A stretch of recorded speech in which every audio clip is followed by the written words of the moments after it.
Suga BTS diselidiki polisi terkait mengemudikan skuter dalam keadaan mabuk. Pada 7 Agustus 2024, Yonhap News melaporkan bahwa Suga BTS sedang diselidiki oleh polisi karena mengoperasikan skuter listrik setelah minum. Tertangkap di media Korea bahwa kantor polisi Yongsan saat ini sedang menyelidiki Suga karena melanggar undang-undang lalu lintas terkait mengemudikan skuter listrik dalam keadaan mabuk. Di Korea Selatan, skuter listrik hanya tersedia untuk disewa jika seseorang punya SIM. Mengingat sifatnya yang berbahaya, penggunaannya juga diawasi dengan ketat dan diperlakukan dengan undang-undang lalu lintas yang sama seperti mengemudikan mobil. Menurut keterangan polisi, Suga ditemukan terjatuh di jalan sendirian pada malam hari tanggal 6 Agustus 2024 setelah mengoperasikan papan dorong listrik setelah mengonsumsi alkohol. Seorang polisi yang berpatroli di sekitar lokasi kejadian datang untuk menolongnya dan mencium bau alkohol dari tubuhnya. Polisi kemudian membawanya ke kantor polisi terdekat. Suga saat ini tengah menjalani wajib militer sebagai agen layanan sosial. Agen layanan sosial biasanya bekerja dari jam 9 hingga jam 6 dan dapat pulang ke rumah setiap hari. Publik Korea juga kecam keras Suga atas insiden mengemudi dalam keadaan mabuk. Publik mengecam Suga atas tindakannya mengingat beratnya pelanggaran pengemudi saat dalam keadaan mabuk. Meskipun ia hanya mengendarai skuter listrik, ia bisa saja menabrak lalu lintas atau pejalan kaki. Netizen mengatakan, banyak sekali pembicaraan tentang papan luncur listrik karena papan luncur itu sendiri menyebabkan banyak kecelakaan, tetapi aku tidak percaya dia mengemudikannya dalam keadaan mabuk. Lega rasanya kecelakaan itu tidak terjadi. Menurut polisi, SIM Suga juga bisa dicabut. Kabar terbaru dari kepolisian termasuk hasil tes breathalyzer miliknya. Meski tidak menyebutkan persentase pastinya, kepolisian melaporkan bahwa angkanya telah melewati 0,08% batas SIM seseorang tidak akan dicabut. Dengan demikian, SIM Suga dapat dicabut. Bagi pria dengan tinggi dan berat rata-rata dibutuhkan 4 hingga 5 minuman selama 2 jam untuk menghasilkan 0,08%. Big Hit Music merilis pernyataan resmi terkait insiden mengemudi dalam keadaan mabuk oleh Suga. Pada tanggal 7 Agustus 2024, Big Hit Music mengeluarkan pernyataan untuk menanggapi masalah tersebut. Pernyataan itu diunggah di forum komunitas resmi BTS. Halo, ini Big Hit Music. Kami mohon maaf atas kejadian Suga BTS menyetir pulang dengan skuter listrik dalam keadaan mabuk. Pada malam tanggal 6 Agustus, Suga menggunakan helm saat menyetir pulang dengan skuter listrik setelah minum.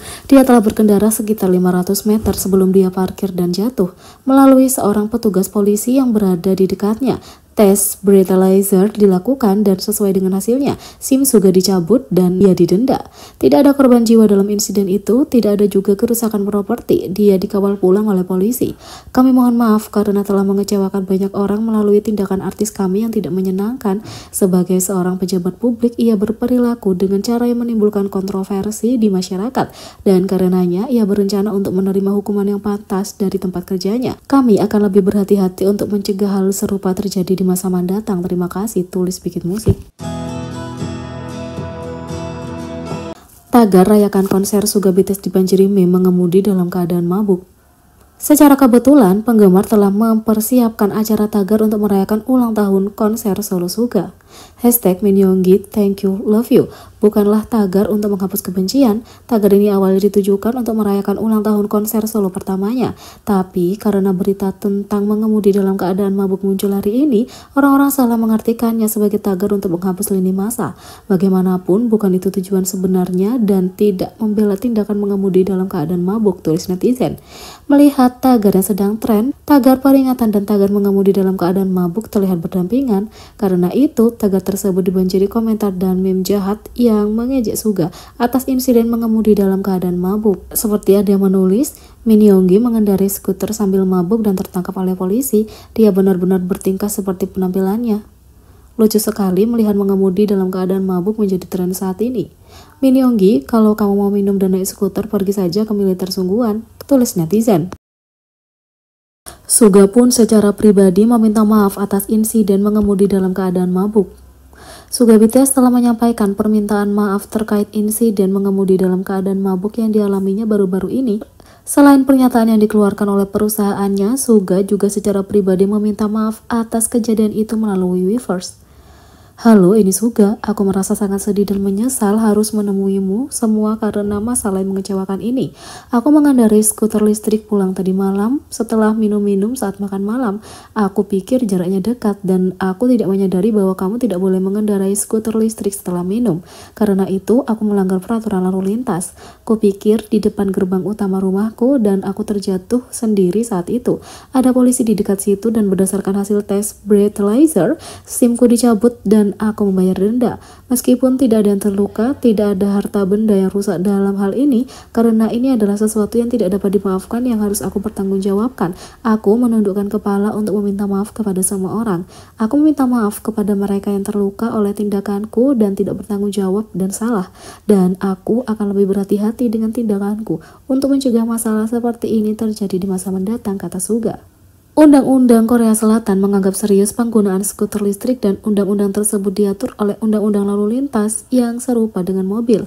Menurut laporan SA Diary, tingkat kematian akibat kecelakaan lalu lintas akibat skuter listrik adalah 5,6% yang berarti 4,3 kali lebih tinggi dari tingkat kematian kecelakaan lalu lintas secara keseluruhan.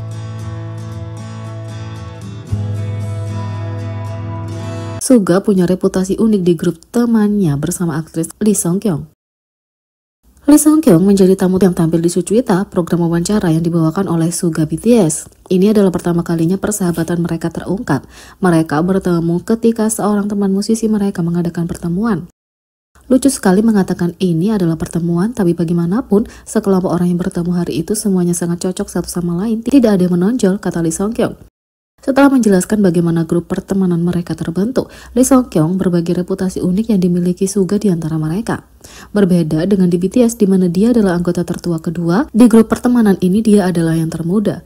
Itu adalah penyesuaian bagi sang rapper karena ia terbiasa mengenakan sepatu kakak laki-laki ketika bersama para anggota. Di timmu, kamu harus selalu bertindak seperti yang tertua. Kamu harus bertanggung jawab dan tetap terpusat. Itu hanya kepribadianmu. Kamu bukanlah seseorang yang membiarkan orang lain mengasuhmu dan kamu juga merasa hal itu canggung, kata Lee Song Kyung. Suga setuju mengatakan bahwa menjadi magnet dalam sebuah grup adalah pengalaman baru. Ini pertama kalinya aku menjadi yang termuda di grup, kata Suga.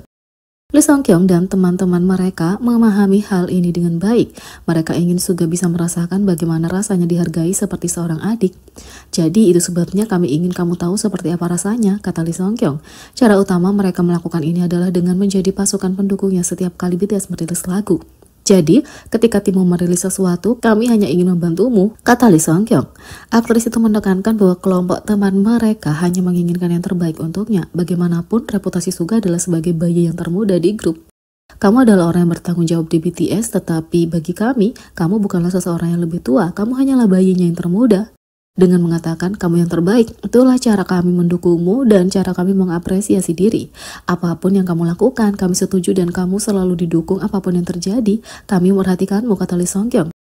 Dia mengakhirinya dengan sentimen manis menggunakan nama asli Suga. Bagi kami, Yonggi adalah yang terbaik. Begini rasanya menjadi trainee di Bikin Musik menurut Tomorrow By Together. Tomorrow By Together berbagi tentang proses audisi mereka untuk bikin musik. Itu bukan keputusan yang mudah untuk dibuat, tapi itu adalah keputusan yang dibuat masing-masing dan akhirnya terbayar. Tapi, apa jadinya setelah kamu berhasil lolos audisi dan sekarang menjadi trainee? Yeonjun Tomorrow By Together sebenarnya dijuluki LTB yang berarti trainee legendaris Big Hit. Menurut Weverse, dia selalu berada di peringkat pertama dalam evaluasi bulanan selama menjadi trainee. Aku mendengar alasan kenapa aku memenangkan tempat pertama adalah karena gayaku yang khas. Aku percaya perusahaan sangat menekankan keunikan setiap orang, selain dari penampilan menari atau menyanyi mereka, kata Yeonjun. Manajer TND Hype, Shin Sonjong bertanggung jawab atas pelatihan artis. Shin mengungkapkan bahwa dibutuhkan lebih dari sekedar menjadi penyanyi atau penari yang baik untuk menjadi sukses di industri K-pop. Shin mengatakan, orang-orang biasanya menganggap pandai menyanyi dan menari adalah hal yang diperlukan untuk menjadi seorang penyanyi. Tapi Bikin Musik sangat menghargai mereka yang punya pemikiran sendiri tentang musik dan mereka yang bercita-cita untuk bekerja dengan musik. Inilah sebabnya kenapa trainee Bikin Musik mengambil kelas musikalitas secepatnya setelah mereka menandatangani kontrak. Hal ini memungkinkan peserta untuk mengeksplorasi musik secara mendalam saat mereka menemukan potensi mereka dan menjadi seniman musik sejati. Kim Ji-yeon dari Bikin Musik Edu Departemen menambahkan, sulit bagi seorang seniman untuk menjadi kreatif kalau mereka hanya secara pasif mengikuti kurikulum apa adanya. Hyuning Kai mengungkapkan bahwa kecintaan yang tulus pada musik merupakan hal mendasar dalam punya karir yang sukses bersama perusahaan. Jadi kalau kamu punya itu, kamu berada di jalur yang benar, Hyuning Kai mengatakan. Bikin musik memungkinkan artis untuk mencintai dan menikmati musik dengan mudah. Aku tahu itu bisa menegangkan dalam banyak hal setelah kamu bergabung dengan perusahaan. Tapi, kupikir yang penting adalah menikmati musik saja. Aku pikir dengan cara itu kamu bisa bersenang-senang di sini. Taehyun mengungkapkan bahwa produser bikin musik selalu terbuka untuk berbicara tentang musik juga. Bahkan ketika dia hampir tidak mengenal siapapun, mereka cukup baik untuk menjawab pertanyaan. Taehyun mengatakan, ada banyak produser di perusahaan dan aku bersyukur bahwa bahkan produser yang hampir tidak ku kenal dengan baik hati meluangkan waktu mereka untuk menjawab pertanyaanku. Salah satu kekuatan terbaik perusahaan adalah komunikasi yang konstan dengan berbagai musisi. Jadi, bagaimana menurut kalian tentang ini? Beri komentar di bawah, klik subscribe, like, share, dan klik lonceng. Sekian video kali ini, sampai jumpa lagi.